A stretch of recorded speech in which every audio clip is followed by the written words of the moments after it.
ایک دفعہ کا ذکر ہے کہ ایک چھوٹے سے گاؤں میں ایک ہوشیار چڑیا رہتی تھی۔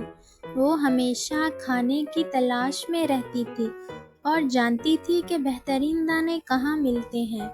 ایک دن چڑیا کو زمین پر ایک بڑی روٹی کا ٹکڑا ملا۔ وہ بہت خوش ہوئی اور اسے اپنے گھونسلے میں لے جانے کی کوشش کی، لیکن روٹی بہت بڑی تھی۔ جتنا بھی زور لگاتی وہ اکیلی اسے اٹھا نہیں سکتی تھی۔ چڑیا نے کچھ دیر سوچا اور پھر اسے ایک زبردست خیال آیا۔ اس نے اپنے تمام پرندے دوستوں کو مدد کے لیے بلایا۔ سب نے مل کر روٹی کو اٹھایا اور اسے چڑیا کے گھونسلے تک لے گئے۔ چڑیا نے اپنے دوستوں کے ساتھ روٹی بانٹ لی اور وہ سب خوشی خوشی کھانے لگے۔